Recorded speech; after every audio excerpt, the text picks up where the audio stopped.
Hello and welcome to the Do Not Disturb Football Podcast, where football is forever. I am your host, Drew Pelter. That is Nimmer. We have Darian out today. He had an exciting past week. He is officially a father. He had a baby, Ivory. That is the baby girl's name. Congratulations to Darian and Sam. It is an exciting time for them, and obviously he's not going to be on the show because I'm sure he hasn't slept at all. Uh, Always on baby duty. but Nim, how was your weekend? It was good until Saturday night, but ended up doing just kind of clean the house. It was a pretty chill weekend. Um, and then Sunday was just pretty much just watch football. So it was a really chill weekend. Nice. Yeah, it was a good weekend for football. You had the NFC Championship and AFC Championship. The Eagles routed Washington. I think it was 55-23. And the AFC Championship came down to a lot of questionable calls by some refs, go figure. And the Kansas City Chiefs came out on top. What was your reaction to those games? Um, I mean, I feel like Washington was really in it until they just started shooting themselves in the foot. Like I feel like the first half until like what the last 2 minutes, 3 minutes, where they ended up just fumbling the ball, just turning the balls over, and so like we learned this the week before. The team that wins the turnover battle will most likely win the game, and I think Washington r- didn't like just kept losing the ball, and they just kept on like they would march down the field and then all of a sudden fumble the ball, or they would have the momentum and then all of a sudden fumble the ball or interception or can't convert on third or fourth down and stuff like that. So um, it was pretty upsetting, but the Eagles are pretty stacked. So kind of saw that coming to a certain extent, but just wanted somebody new in the Super Bowl. And I mean, for the Chiefs and Bills, it was just so upsetting with the calls. And uh, honestly, I don't even think that the Bills really performed that well either. I found it really, really funny and ironic that when the Bills traded for the traded the Chiefs in the draft, it was for Xavier Worthy, and Xavier Worthy is the one that like tore them up and just kept on running wide open throughout the game. So a little nuance there, which was kind of fun, but yeah. So that was my kind of opinion on the games and whatnot. But it was the least favorite or the least favorable matchup that we wanted to see in the Super Bowl ended up coming to fruition. So that kind of sucks. Yeah, definitely the it was the teams that you and I both agreed on. That is the matchup we wanted to see the least. And that is our matchup for the Super Bowl. I'm not sure what number it is. Super Bowl 57? Five? I don't know. I have no idea. Um, but Eagles versus the Chiefs, that is what it's going to be. The Eagles game was it sucked because I really wanted the Commanders to win. I was saying it all last week that the Commanders could win that game, and I really thought that they had a chance. It really just came down to the Diame Brown fumble early in the game. That was a big difference in the game, and then the McNichols fumble on the kick return. And even after that, you were like, okay, so maybe they still have a chance. Like something's going to have to go wrong for the Eagles. And then Eckler ended up fumbling the ball, and that was pretty much it. Um, so it just was unfortunate for the Commanders. Really, two really good teams, both in the Commanders and the Eagles. I think the Eagles are the best roster left, and that played a difference. That defense that they have is probably the best in the game today. This year, they went from probably like middle of the pack in rankings last year, all the way to like first in a lot of stats, which was pretty cool. Jalen Carter looked really good again. Their secondary, even though they seem weak at times, I think Mitchell is pretty good. Slay is a savvy veteran, um, and CJ Gardner Johnson, he's a pretty good safety as well. Uh, the weapons they have are unstoppable. I mean, they never end. And really, I thought they were going to do whatever they could to stop Saquon. And I guess that sounds easier said than done. He's a machine. That pitch play, the first pitch play that they had where he took it, whatever it was, 60 Jeez. yards. That was kind of like the indication, oh, this is probably not going to be a win here for the Commanders. So it was sad to see, but only year one on the bright side for the Commander fans. Year one in this new regime with Dan Quinn and Cliff Kingsbury and Jaden Daniels. You probably are going to add some pieces. I think I said a couple weeks ago that I think they're going to go absolutely all out in free agency. They have some of the most cap space in the league of any teams. I think it's them and the Patriots that have the top two amount of cap spaces. So I think they're really going to push and do a lot of different things. And I think next year they'll be a very, very good team. Um, the Chiefs and the Bills, like you said, they were the Bills. They came out not like it did. It didn't seem like they were very confident. It seemed like there was a mental factor there. Like we've lost to the Chiefs so many times in these spots, and they were like really nervous. It seemed like at the start of the game. Um, two things: the Xavier Worthy catch that um, the safety from the Bills kind of came in and looked like an interception. Worthy kind of had it on his shoulder. Ball looked like it hit the ground, but it didn't move, and that gave the catch to Worthy, even though the Bills defender had his hands on it. So it was kind of a toss up call. Um, I I'm not too upset about that one. It's so close, and I know in most situations the tie goes to the offensive player. So I'm not too upset about that one. The one that I'm really upset about was the first down or the fourth down, fourth and whatever it was, one by Josh Allen trying to go for a QB sneak. And to me, that was a first down. And if you look at the replay, like common sense tells you where the ball was on his shoulder, the first down was right here. And it looked like at least a part of the ball hit that yard marker. And one ref thought so himself. One ref on the near side gave them the first down, and the ref on the far side said no, he was short, and they went with the far side opinion. I don't know why they did that. That is a play that will, I'm sure, stick with the Bills. And I just it makes me so upset because it just feels like one of those calls that like decided the game again.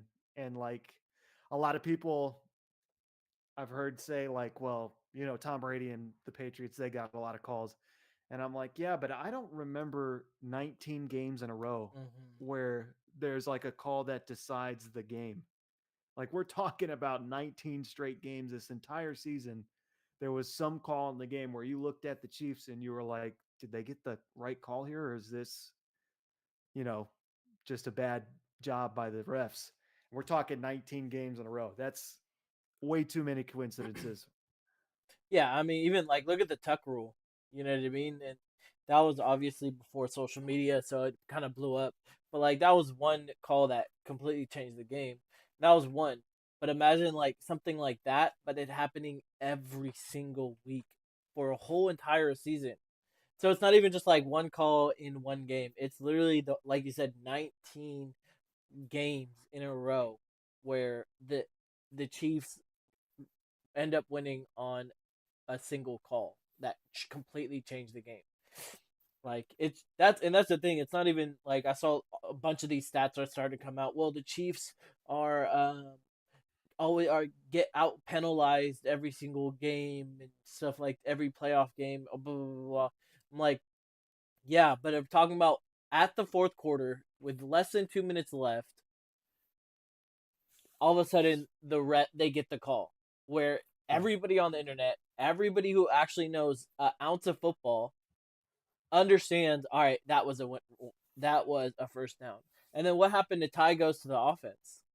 If it was even remotely close, they should have at least advanced the ball because it was an offensive possession, right? So it's Yeah. only tied to the offense when it comes to the Chiefs, but not the Bills. Like that's my thing. So it I was also an saw awful this. call.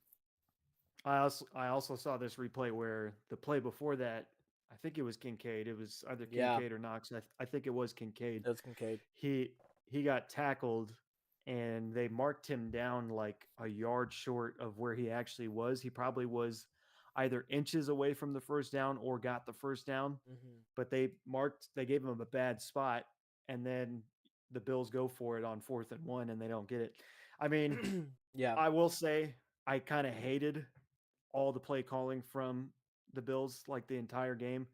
If your biggest weapon is a QB sneak in short yardage situations, you're probably going to lose that game. There's only one team that can do that, and they don't even run the QB sneak. They run more of a, they call it the tush push for a reason. There's Yeah. people behind Jalen Hurts pushing him forward, where Josh Allen is taking a step and then like diving to the left and he's going to the same spot every single time.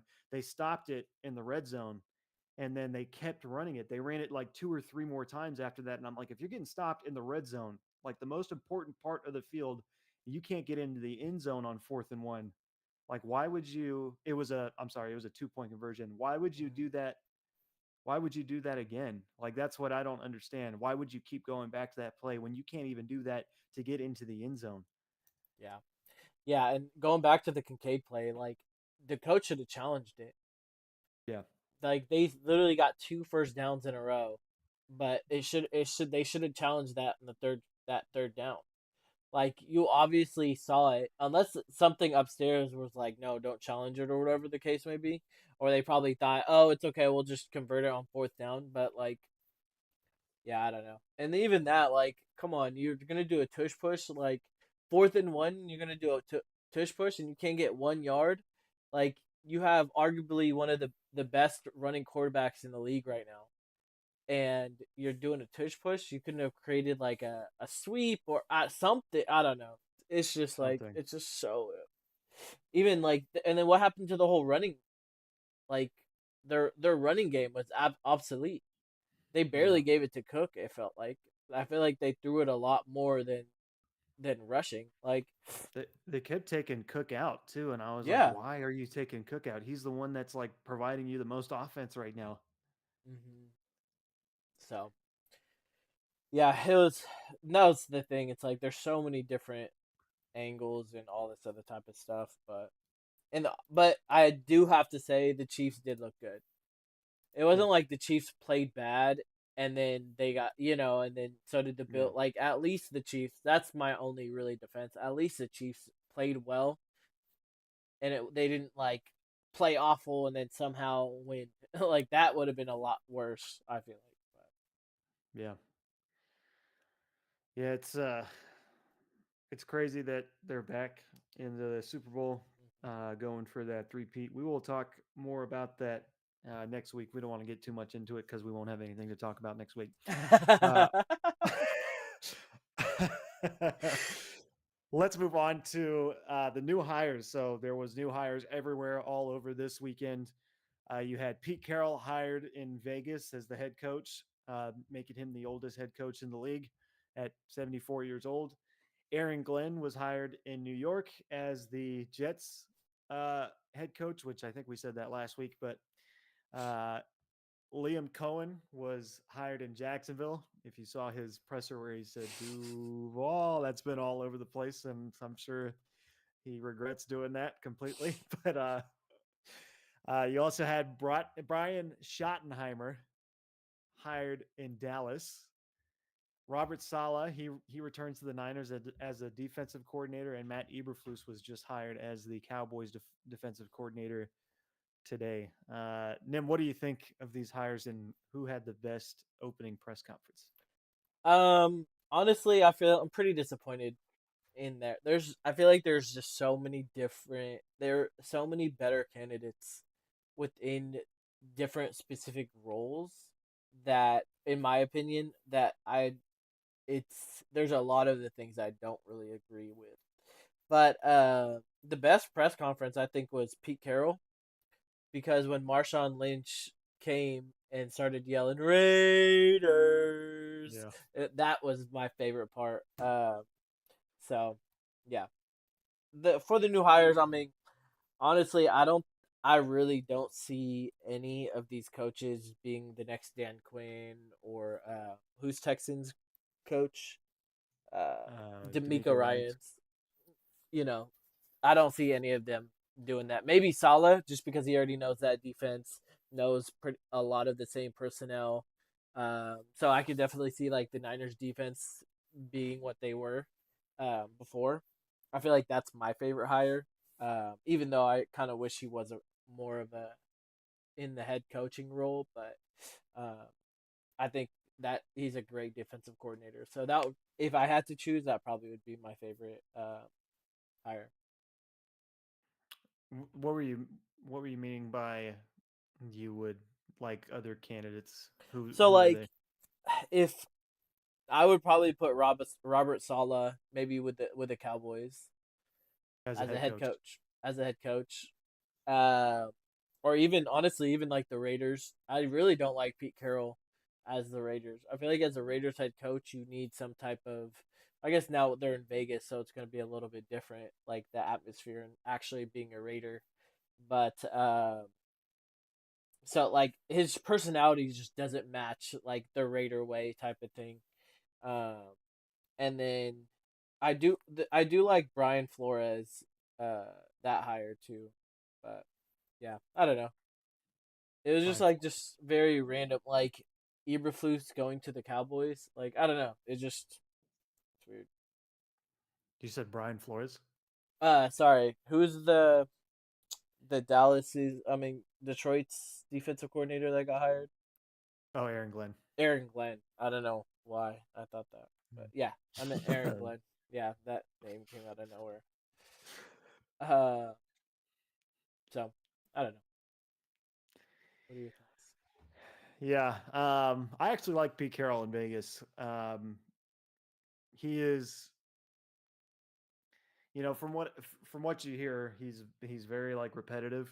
That's like the one nag on him is that like he comes out, writes the same script every single year, has the same speeches, has the same like pregame motivating talks that he has with the team, and they're very repetitive, and you hear them all the time.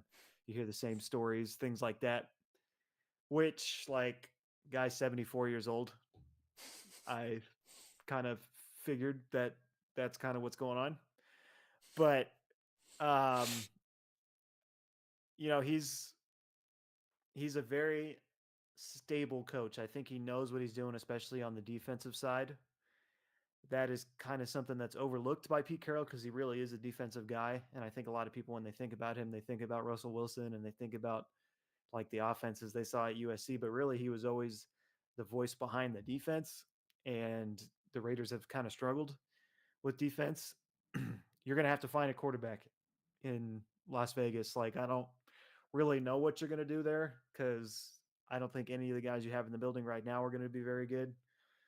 You're probably going to have to draft a quarterback, and whoever it is, whether it's Milrow or Quinn Ewers or one of these guys in the later rounds, Jackson Dart or Will Howard or Dylan Gabriel, like one of those guys, you're gonna have to probably take a risk on, and they're probably gonna have to play next year because I just don't see it going well with Aiden O'Connell. Um, so hopefully Pete Carroll can develop that quarterback, and Pete Carroll has shown that he can do that. Russ, I mean, I think he hit a lot of Russ's faults because he went to Denver the very next year and was not very good. You think Russ goes to the Raiders if he doesn't No, re-sign with the Steelers? I don't. I don't. I know I saw that like on the web. That was like a rumor going around. Maybe he could return to the Raiders because him and Pete have kind of cleaned things up. I don't think so. I I I think Russ left Seattle, talked badly about Pete. I don't like they probably are clean on the outside, but I don't think it would work long term. I yeah, think Pete knows that. feel like there's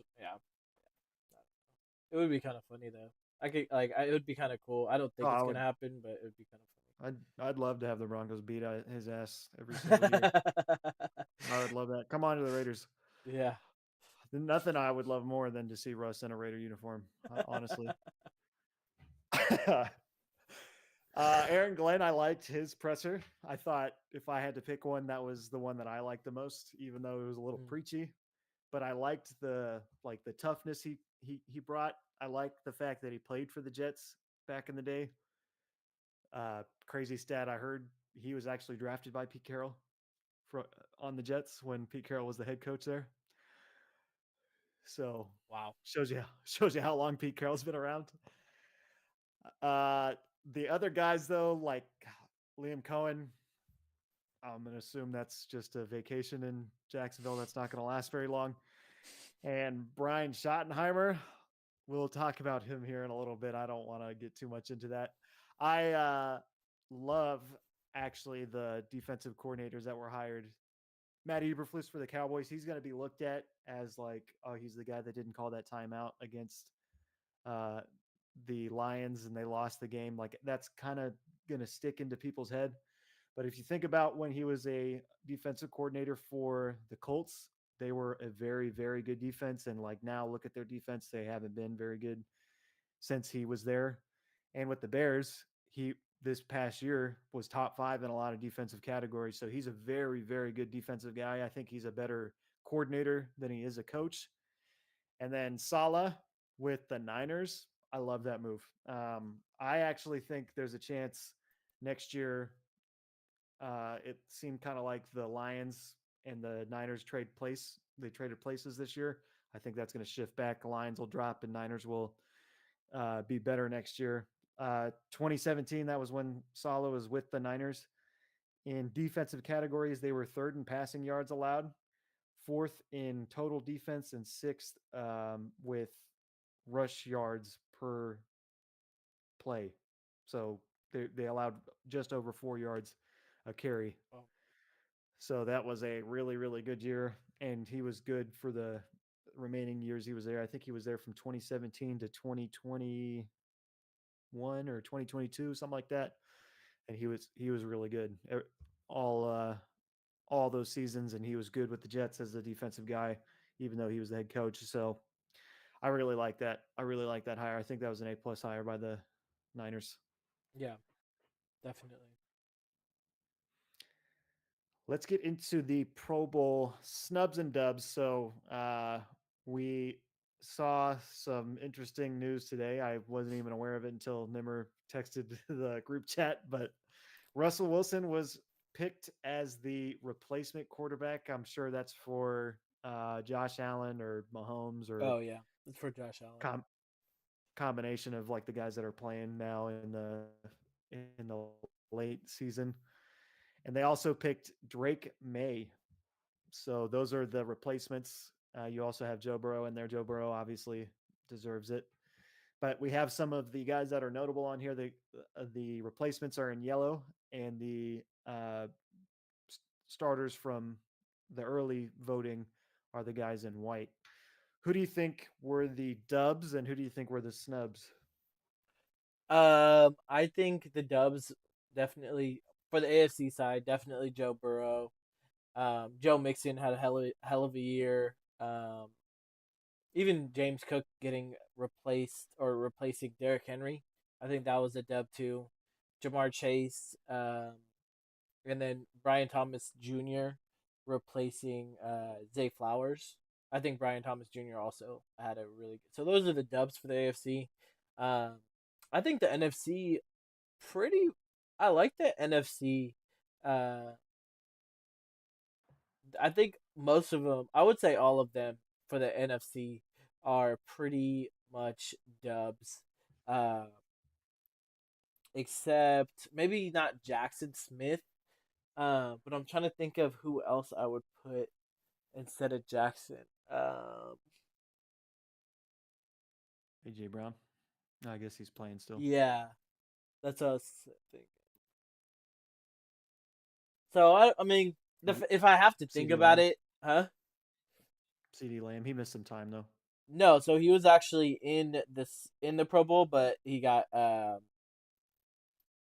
replaced, not Oh, he replaced, just but elected not to play. elected not to play. Um, so CD was originally there, and Mike Evans took his spot. Amon Ra took his spot. Took Malik Neighbors took Amon Ra's spot, and then Jackson Smith took Terry McLaurin's spot. Mike Evans with an A. Huh? Mike Evans with an Oh A. yeah, Mike Evans. Mike I Evans. just didn't notice that. Damn it. Um, and then I think Brian Thomas Jr. for Saquon was a good, was pretty good. I don't think there's that many NFC running backs that I really can think of. I'm looking at the my wall that has the whatever the heads on them, like the helmets. So those are my dubs. Now for my snubs. I mean, I feel like Russell Wilson. Like, what are we doing? And I'm a Steeler fan. Don't get me wrong. I'm a Steeler fan. But the fact that Russ is in the Pro Bowl after only playing half the season, like it's so crazy. Drake May is the exact same aspect. Like Drake May wasn't even the second best rookie in best quarterback. Like the thing, I have a theory. I bet you they asked Bo Nix and he just didn't want to play, or he had to do something or Mm. something like that. Because there's no way that they would put Drake May over Bo Nix. Like, there's absolutely no way. Do the people pick the Pro Bowl still, or is it like a committee? I I don't know how the voting works to be honest. I think you vote on NFL.com, but I could be Okay, wrong. but still, I mean, the you being a Bronco fan, like I would imagine that Bo Nix would be the overwhelming favorite to be Yeah. a Bronco Pro Bowler.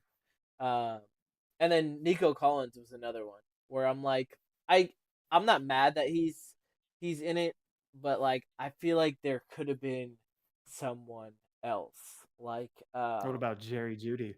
and Jerry Judy, like Yeah, Jerry Jerry, Judy makes no sense. yeah, like when I heard that, I was like, what is happening right now? Yeah, I mean even Sertan, I feel like had a way better year than Jerry Judy. Um, yeah, I don't know. Sertan. You It's mean Sutton? yeah. What did I say? Sertan. Sutton, sorry, I meant Sutton. I was Sutton. thinking Sutton because of I said overwhelming Broncos, but he probably is the overwhelming Broncos. But anyway, those are my snubs. Yeah, I agree. Russell Wilson should not be a Pro Bowler. This makes it his 10th Pro Bowl of his season. I mean, this season was not worthy of a Pro Bowl in any way, shape, or form. He missed 4 games, and like even the remaining games he played, he only had 4 good games in those games. Like Yeah, it's crazy. It's crazy that he got in. Drake May makes no sense. Missed a bunch of games and has about 1,000 yards less than Bo Nix and other quarterbacks in the AFC. James Cook was originally not on this list, on the Pro Bowl list, which was nuts to me because I think, scored uh, like 16 touchdowns during the regular season or something like that, which was a lot. Um, Probably one of the most in the league from the running back position. And kind of like you said, Jerry Judy, Nico Collins. If Nico would have played the entire season, I think he would have had really, really good stats, but he just didn't. so that's Yeah. where it gets kind of hard. Brian Thomas Jr. should have been there the entire time. Like he has way better stats than both Nico and Jerry Judy, and he's a rookie. So like Yeah. you would think that the voters would go to him because he kind of stands out as a rookie. But yeah, Jerry Judy makes no sense. Absolutely no sense. Jerry Judy was good for it was kind of like Russell Wilson. He was good for the last half of the season, just a handful of games. It wasn't like he Yeah. had a great season. That's what I was gonna say. He only played like what 3 out of the last 8 good games in the second half of the Yeah. season. It's just it's crazy. I think there was a couple weeks right around that Pro Bowl voting time where Judy was doing good things. So maybe that's just what it was. What about Justin The Herbert NFC, too? They should have put Justin Herbert. I completely forgot about him. Like what? What are yeah, we? his stats were a little low this year, but yeah, he probably should have been in there over Drake May for sure. Yeah. Okay. NFC, the quarterbacks, Jared Goff. I like Baker. I like Sam Darnold. Eh. There's just not a ton of quarterbacks in the NFC though right now that are like that good to kind of put there. Like Jalen Hurts is in the Super Bowl, so he's not gonna play. But some of those guys, like it wouldn't make sense. Bijan was left off this list originally. Was not a Pro Bowler, and that was nuts to me. I thought that was crazy because he had a really good year. So who would you Um, replace him with? Because Bijan replaced Saquon. Would you take him yeah, over Gibbs or Jacobs? I wouldn't. no, no, no, I wouldn't. But receivers, yeah, there's probably not too much I would do there. They're mostly the replacements now, so. But it's just interesting. Like you see the snubs every year. I'm not sure if on the defensive side they have done the replacements yet, but like Daniil Hunter originally didn't make the Pro Bowl and he had 12 sacks this year. Tight ends, Jonnu Smith didn't make the Pro Bowl. He had 884 yards on the year, which was way more than Travis Kelce. Um, some other guys, Kirby Joseph, safety for the Lions, he wasn't going to make it.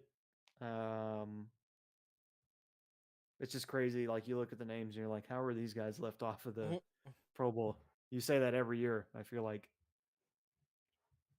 Yeah, 100%. And I understand there's so many like a certain amount of slots, but like like I kind of understand Bijan not making it just because like I wouldn't take him over those 3 running backs. But then like I would even prefer C.J. Stroud, who didn't do that good of a year this year, over Drake May. Like, what are we talking about? Like, it's so crazy because originally they had Joe, Josh, and Lamar, which that makes complete sense on the AFC Yeah. side. But then like now you're gonna replace Josh Allen with Russell Wilson. Like, what are we doing? Like, it's even as a Steeler fan, I would not even vote for Russell Wilson if the I think the fans vote. Like, it's I so think so. crazy that this is the lineup. Like, and then yeah, good thing nobody watches the Pro Bowl. Honestly, Yeah.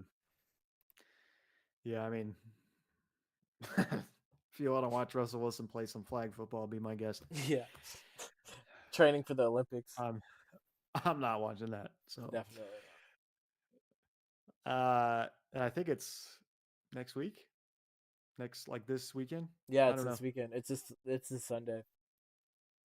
Have fun for anyone that's watching that. Yeah, seriously. Get ready for the off Let's season. talk. Let's talk about this hire in Dallas because I feel like this needs to be talked about a little more. Brian Schottenheimer, he was the offensive coordinator last year. He didn't call plays, but he was labeled as the offensive coordinator. And it was such a weird hire. Uh, Everyone heard about the Deion Sanders rumors, and everyone thought for a second that Deion Sanders was going to be the Cowboys head coach. I on this show said there's way too many things that have to go right for that to happen. It's not going to happen. Don't put any money on that. And that didn't happen. And then all of a sudden, this weekend, Schottenheimer, that name kind of comes out of nowhere. And all of a sudden, he's the head coach. Jerry Jones said in the presser, he even got like emotional in this presser. He said like he knows the makeup of a good coach and like no one should really be, you know, taking any judgment on this hire. He said this is a big risk, but not a Hail Mary. What do you think? Is this a Hail Mary, Nim? Yeah, what the hell are we talking about? Like, what? It's crazy to me that that the Cowboys last season was supposed to go all in. Now you're like you're gonna replace McCarthy with this dude, like, and your offense wasn't even that good. Like, I understand if your offense was off the wall.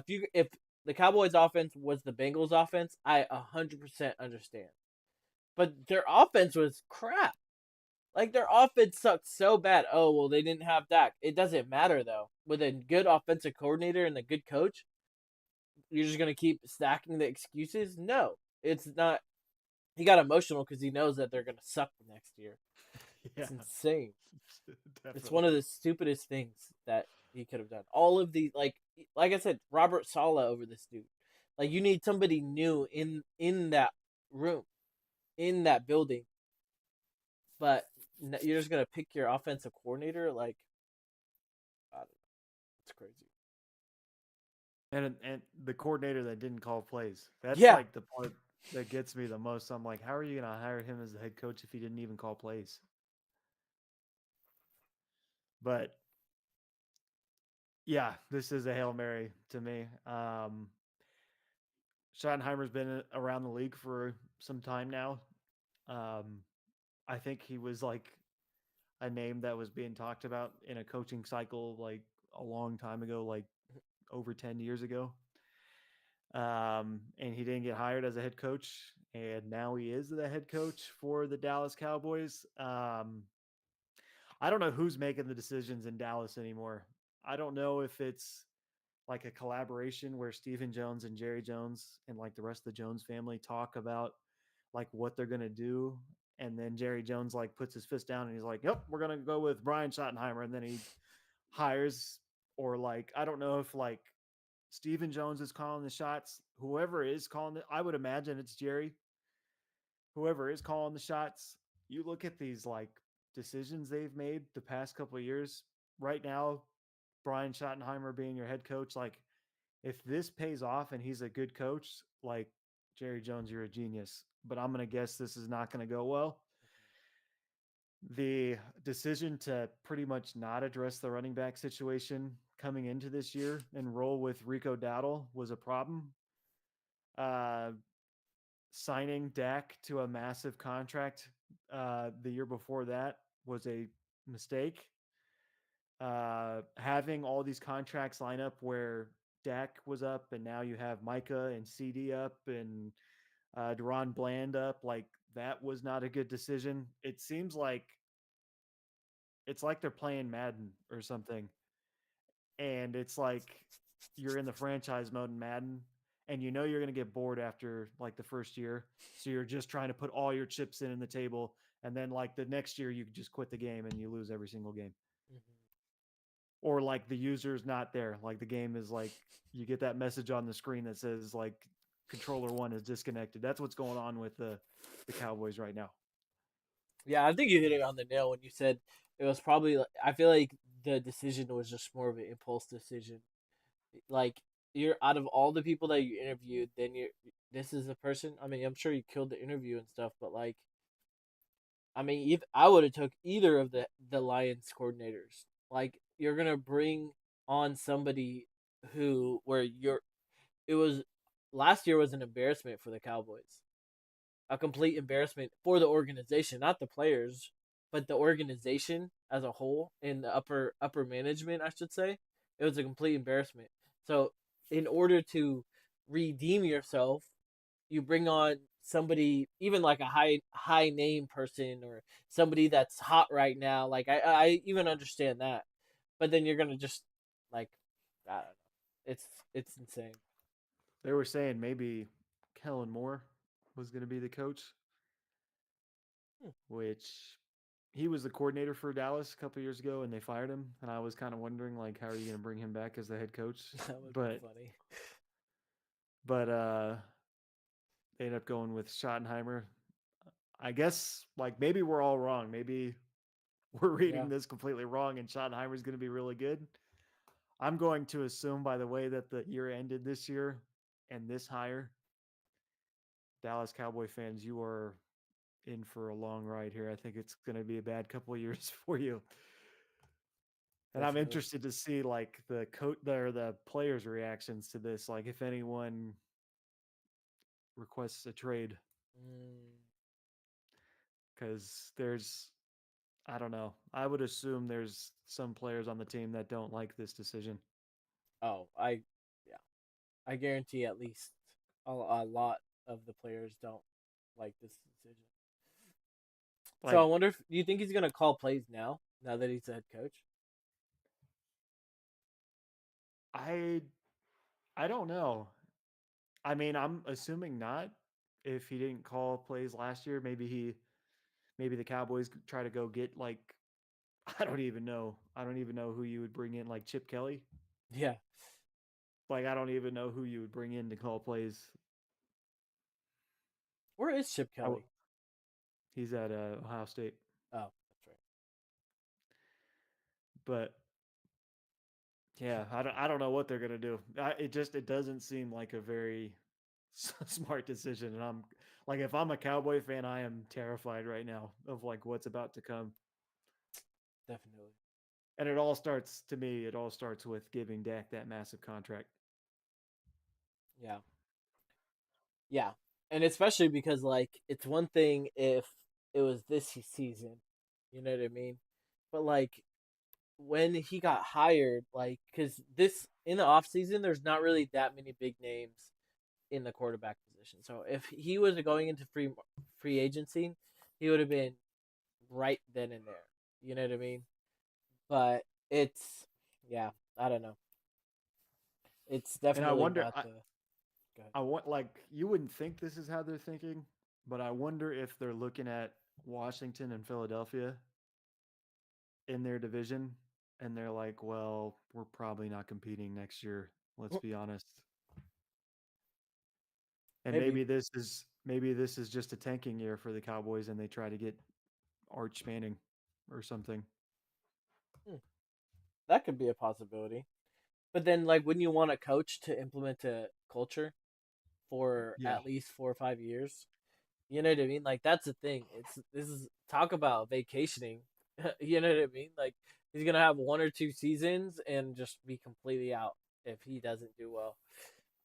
I mean, I bet if you asked, I mean, Jerry Jones would never say this, but I bet if you asked Jerry Jones before this hire, say like we're a couple months back and they're in that talking stage with McCarthy, and we're like, all right, Jerry, so if you don't hire McCarthy, you're going to have Brian Schottenheimer as your head coach. Do you want to offer any more money to McCarthy? I bet you he Yeah, would have offered more money. 100%. Because honestly, I mean, the being a head coach is amazing. Obviously, it's there's only 32 jobs in the whole world. But like if I was a head coach or if I was a coach and I can either go to one team or the Dallas Cowboys, honestly, any team in the NFL or the Dallas Cowboys, I would choose any other team. Because number one, you're always going to be under a microscope with the media, with the fans, with all of that. And you're going to have Jerry Judy.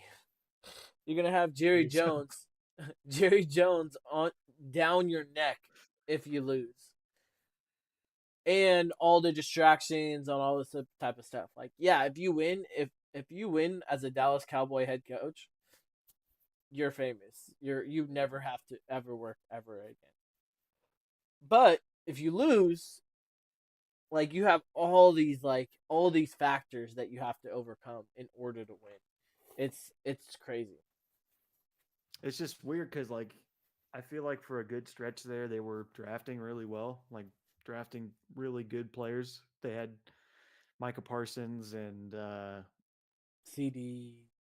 CeeDee Lamb, and they even like the linemen they picked, Terrence Steele and I forget the other guy that was just drafted a couple years ago. He was from a smaller school, but he's pretty much in um, Tyron Smith's place now. Um, he seemed like an above average player, so it seemed like they were doing well with the drafting. But like these past 2 or 3 years, like I don't know what the thinking behind these decisions are. Yeah, no, 100%. And I guarantee it's Jerry Jones. Honestly, just impulse. It's like an impulse thing, Yeah. especially with like decisions like this, where like you're telling me out of all the interviews that you went on, he's the only one that you liked. He's the top person that you liked. Like, I don't know. It's crazy. And Jerry Jones kind of has this track record of like having coaches that aren't gonna go against his word. That Mhm. was kind of what McCarthy did during his time there. Even though like this final year, there was times where McCarthy kind of joked about Jerry Jones, which I don't know how much Jerry Jones liked that, but I'm sure there's similar thinking here. Like Schottenheimer's never gonna go against what Jerry Jones says. Like never gonna cross Jerry Jones. Like he's gonna fall in line. He's gonna say the same coach speak every single week. So I'm assuming that's probably the thinking, and that's just not winning football. Like Yeah, if you want that, Jerry, you should coach. You should be the owner, and you should be the coach. honestly, why not? But we will digress. Let's move on to the Jets. Well, talk about digressing. So they brought in Aaron Glenn. Aaron Glenn had his press conference. He talked a lot about a lot of different things. They got to the point where they talked about Aaron Rodgers. And Aaron Glenn said, "Look, guys, this thing is not about Aaron Rodgers. This is about the roster." He said, "We plan on building the best roster. So, whatever that may be, guard, tackle, defensive tackle, that's where we're evaluating." And he said, "Listen, everybody's under the microscope. That's just what it is."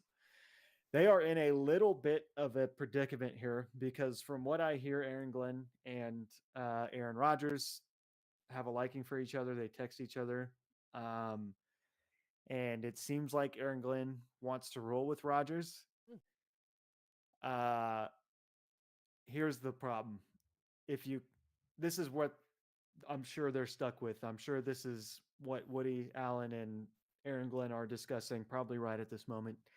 Um, While watching the if you, pod. definitely not watching this pod, but I'm sure this conversation started from the moment Aaron Glenn was hired and it hasn't stopped. Uh, if you sign Aaron or if you retain Aaron Rodgers, if you keep him on the team, he only gets paid 23.5 million this year. Not bad.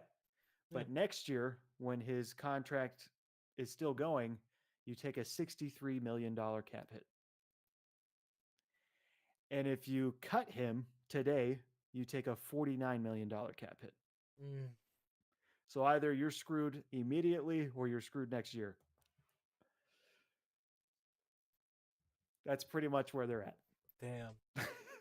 So uh, I don't know what they're going to do. Even if he retires, let's say he plays one more year and he retires. I think if he retires, I don't know. I don't know what happens if he retires. Because But that's still on the table, right? That's always on the table. yeah, that's always on the table with Rodgers. He's always going to dangle that. But yeah, $63 million cap hit in 2026, which is a lot. That's more than what Russ had with the Broncos. Damn. I'm pretty sure that's a pretty big cap hit. Wow. Because it's what, 150, 250? Yeah.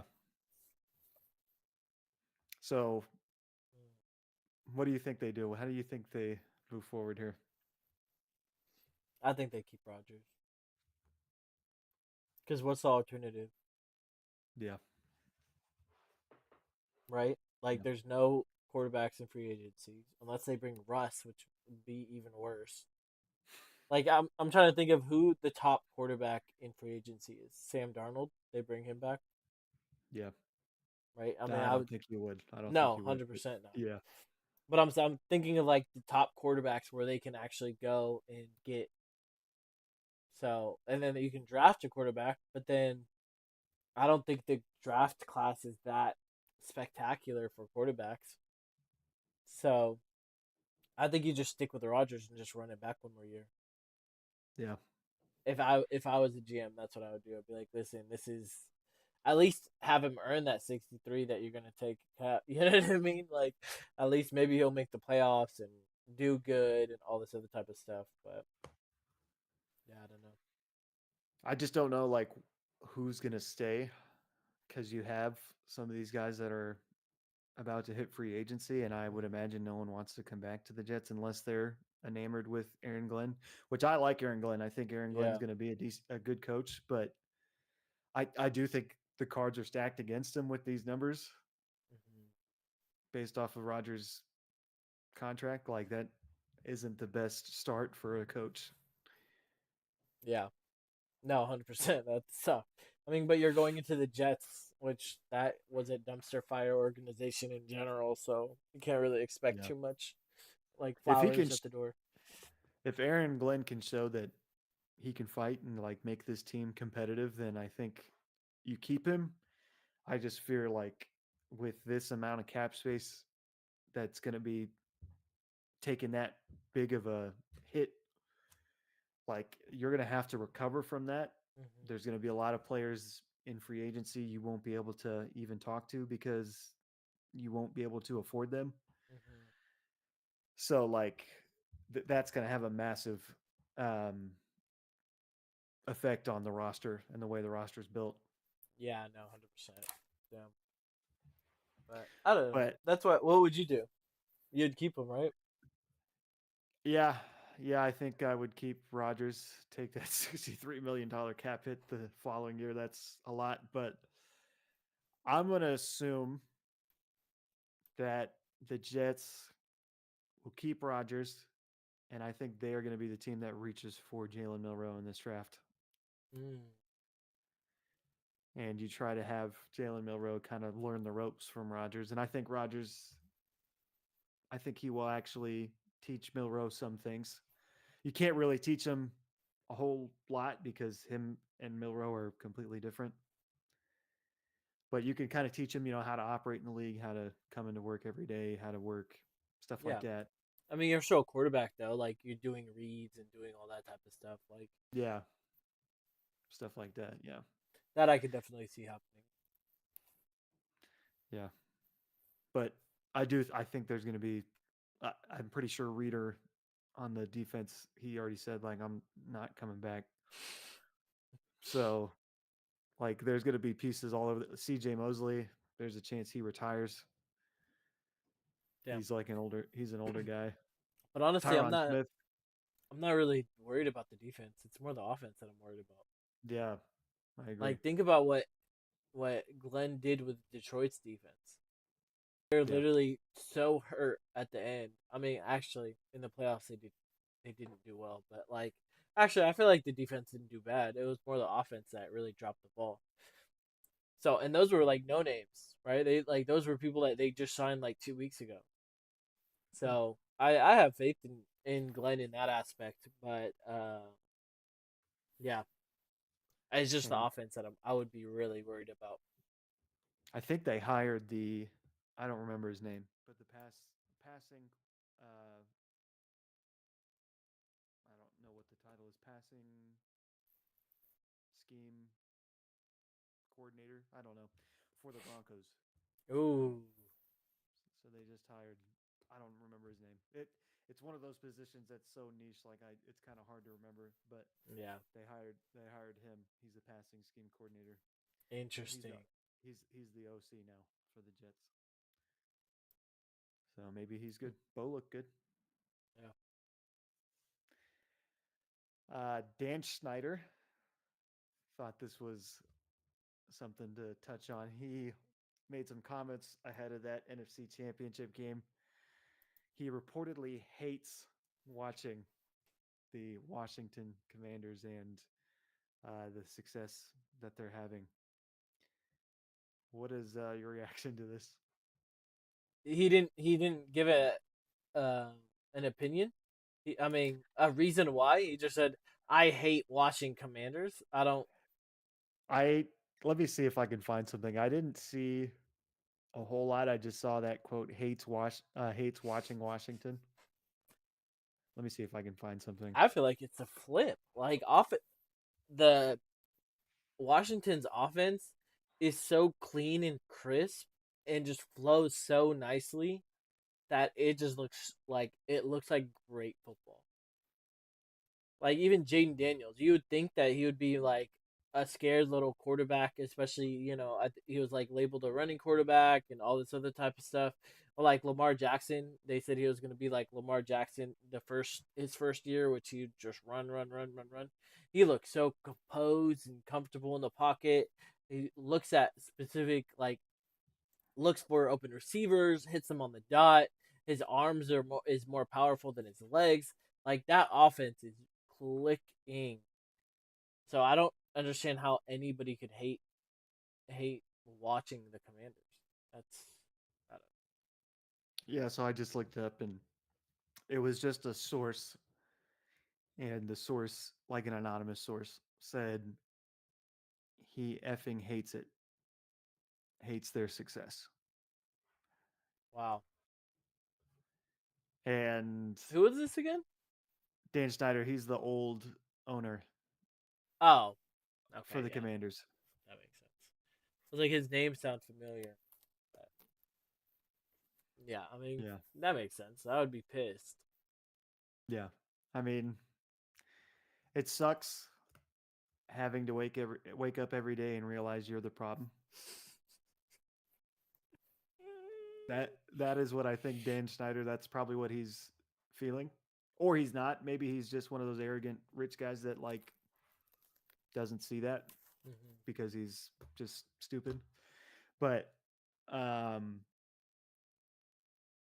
you think about like all the stuff they went through with Dan Schneider as the owner, the stadium being as old as it was and not getting upgrades ever, the ticket scandal that Dan Schneider was like the main guy that was in a lot of trouble for, the players that have rolled through that organization saying like I hate it here, the grades on the cafeteria and like the facility as a whole all getting really really bad grades while you were there, and the very first year you're not the owner, they are one game away from being in the Super Bowl. That's got to suck. That's got to sting pretty bad for Dan Schneider. But hey, man, just go float away on your yacht. Yeah, I'm sure you'll be seriously. okay. I I bet you, this is exactly what's gonna happen when Jerry Jones goes away. Not Mm. goes away. Sorry, is no longer the owner of the Cowboys, unless he Uh, passes it down to his son, and that's gonna be even worse. But that's what he said he's gonna do. It's always gonna be in the Jones name. yeah, Yeah. hopefully his brother's like the other uh, owners and just like kind of stays away from everything. But I doubt Yeah. it. But let's do the hot take Tuesday to end today. What do you got for us? Um, my hot take Tuesday is gonna be going towards the draft. And I don't know if this is really going to be a hot take, but I think that this draft is going to be like the 2021 draft without Trevor Lawrence. I don't think that there's going to be any of the quarterbacks that are drafted, especially in the first round, that are going to be stars. They're probably going to be starters in the first round. I mean, in the in the first half or first couple years till the rookie contract, and after that, I don't. I think they're just going to dwindle away, just like all the other quarterbacks that happened in that class. Even Cam Ward. I think so. I can't see. I don't think that he's gonna be as Wow. good as people say. Wow. Mine's probably not that crazy of a hot take either, but I'm gonna say that this Super Bowl is the least watched Super Bowl ever. Mm. Um, no one besides Philadelphia fans and Chiefs fans are watching this. I mean, I'm gonna watch it because I'm Mm-hmm. obsessed with football. Um, but like, no one really wanted this Super Bowl, and like, you think about the fan bases that are involved in this, they are two of the most insufferable fan bases playing, Mm-hmm. and that's like the worst part about it is I don't know who I want to win because if the Eagles win, they're going to be so in our face for millennium. Like it's not going to be even next year. It's going to be for a decade. The Eagles fans are going to be talking about this year if they win. And like it's just the way the Eagles fans go about it. Like it's a universal thing for Eagles fans. Like they're very boisterous, very like just like dirty people. Like I don't I don't know how to like explain it otherwise. Like you saw a celebration. You saw a celebration of this game that just happened with the Commanders, and one guy was seen pointing a gun up in the air Yeah, and that was shooting three insane. times. And like you see like so many fans, like you see other fans come into that stadium and the way they're treated. There's countless videos on the internet. Just look up Eagles fans on YouTube. Eagles fans argument or fight, or just Eagles fans. I'm sure you'll find something that I'm referencing to, and you'll be like, "Oh wow, I didn't know these." Like there's loyal football fans that have watched the NFL their entire lives. Like you've heard things about the Eagles fans and like how bad of a fan base they are. I mean, truthfully, I think they are one of the worst fan bases in sports. And you could see these like it seems like this year and maybe even last year and maybe even the year before that, like they've been so in our face about like how good this team is and like it makes to me Eagles fans, you guys have won one Super Bowl. It's not like you guys have a bunch of banners hanging up. You went to the most NFC championships. I think you just made that accomplishment, but like I don't care about that. You guys can care about that. You guys want to be known as the team that loses the most in the NFC championship game or loses the most in the Super Bowl? And for the Chiefs, like we know the stampede they've been on. This has been such a boring dynasty. Like, and I feel like all dynasties aren't that great to watch, but like, give me the Patriots dynasty over this any day. I I can't stand watching Mahomes flop around, and even this past weekend in the AFC Championship game where he's running over people and spiking the ball and getting up in their faces and doing all this antic stuff. Like, first of all, Mahomes, Pa- Patty, no one's touching you. So like to get all worked up and like you got into Mar Hamlin's face. Like we remember what happened to Mar Hamlin, right? Like it shouldn't that be seen as like pretty disrespectful and rude and like the dude just died. So like acting like this big tough guy because you're running over Damar Hamlin and putting your shoulder into some other Bills players, like, come on. I just don't So get why some people just don't smack the crap out of it. Honestly. I said this watching this game. This is what I would do especially for the Super Bowl, if I'm Vic Fangio, this is what I would have done if I was the Bills.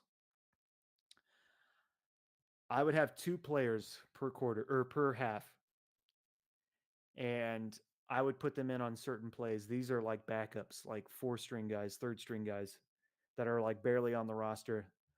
And I would say, okay, your only job this play, I don't care if it's after the play. I don't care if it's during the play. I don't care if it's out of bounds. I don't care if Mahomes is standing right next to the ref. I want you to go take Mahomes' head off.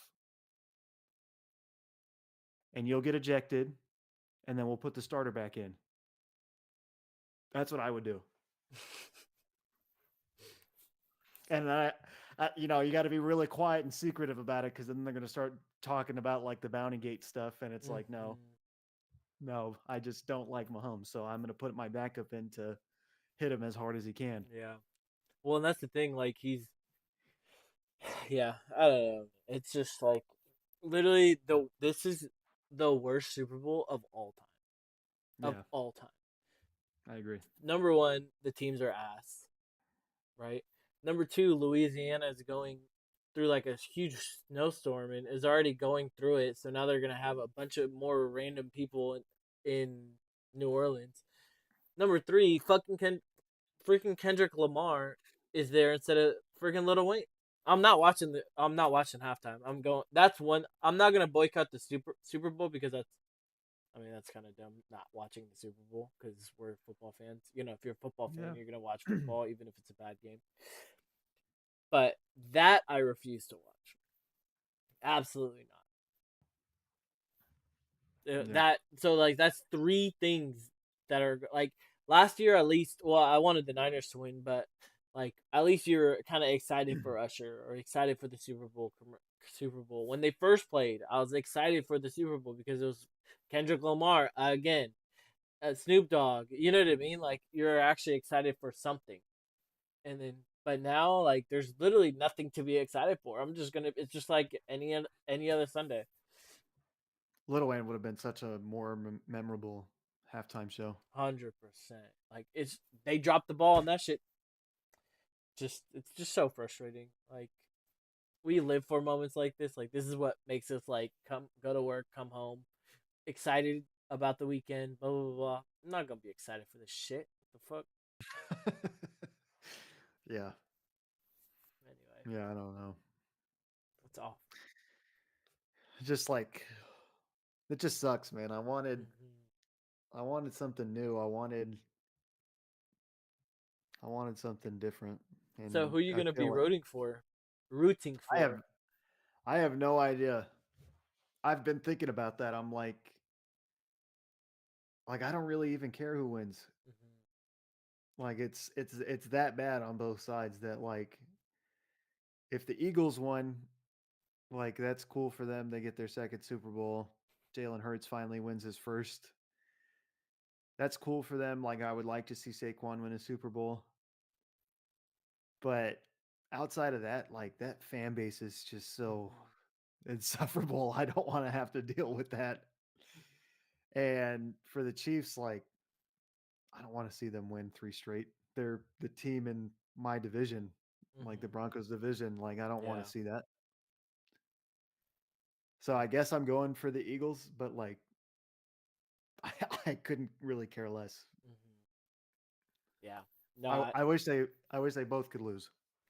definitely. You see, like that's what's happening on the internet, where they're like, what America really wants, and it's like an earthquake on the football field and stuff like that. Christian Yeah. McCaffrey even said that. They're like, "So who are you going to be rooting for the Super Bowl?" And he's like, "No one. I hope they both lose. I don't want anybody." And then they asked Jamar Chase about that. He's like, "So what's your opinions on this?" They showed him the interview. He's like, yeah, I 100% agree. I hope that they both lose and nobody wins the Super Bowl for the first time in NFL history." Yeah, literally. I just I don't know. I mean, it just sucks. I hate it. I hate it so much. I was rooting for the Commanders so hard, and I was rooting for the Bills. I mean, I wasn't really rooting for the Bills all year, but like I really wanted the Bills to beat the Chiefs. But Even yeah, if one of those won, you know what I mean? yeah, one of the new I'd be ones, like, all right. one of the new teams for sure. But at the end of the day, like I don't know what it was, week 13, I put Chiefs to win it all into Mhm. FanDuel. Oh, you did? Yeah, so Nice. There you it'll go. just be a $37 win if I win. Hey, a win's a win. That'll be my funds for next year's betting. Yeah, bro. I wonder what the odds were for the Eagles and Chiefs to go to the Super Bowl, like I Darian think said. they were, I think they were the second or third leading odds. Oh, okay. But still, like those are still like in the thousands anyway. Yeah, because it was the Lions Chiefs that was my pick. That was the number one betting odd. Mm. I think it was Eagles Chiefs 2. It was either Eagles Chiefs 2 or Eagles Chiefs 3. Hmm. And it might have been the Bills Lions. That might have been second. I can't remember. But Interesting. but that is it from us. We will be back tomorrow. We will see when Darian comes back. He's got that brand new baby, so he might not be back with us for the remainder of the season, which is completely okay. I'm definitely not going to be the guy that's like, you gotta join the podcast Yeah. because you. I'm definitely not going to be that guy. So Would love to have her be. Well, I guess Hook was our first guest, but it would be cool yeah, to have her be the second guest, third guest, cause Sam. yeah, definitely. But we will see him when we see him. Thank you guys for watching. Have a good night.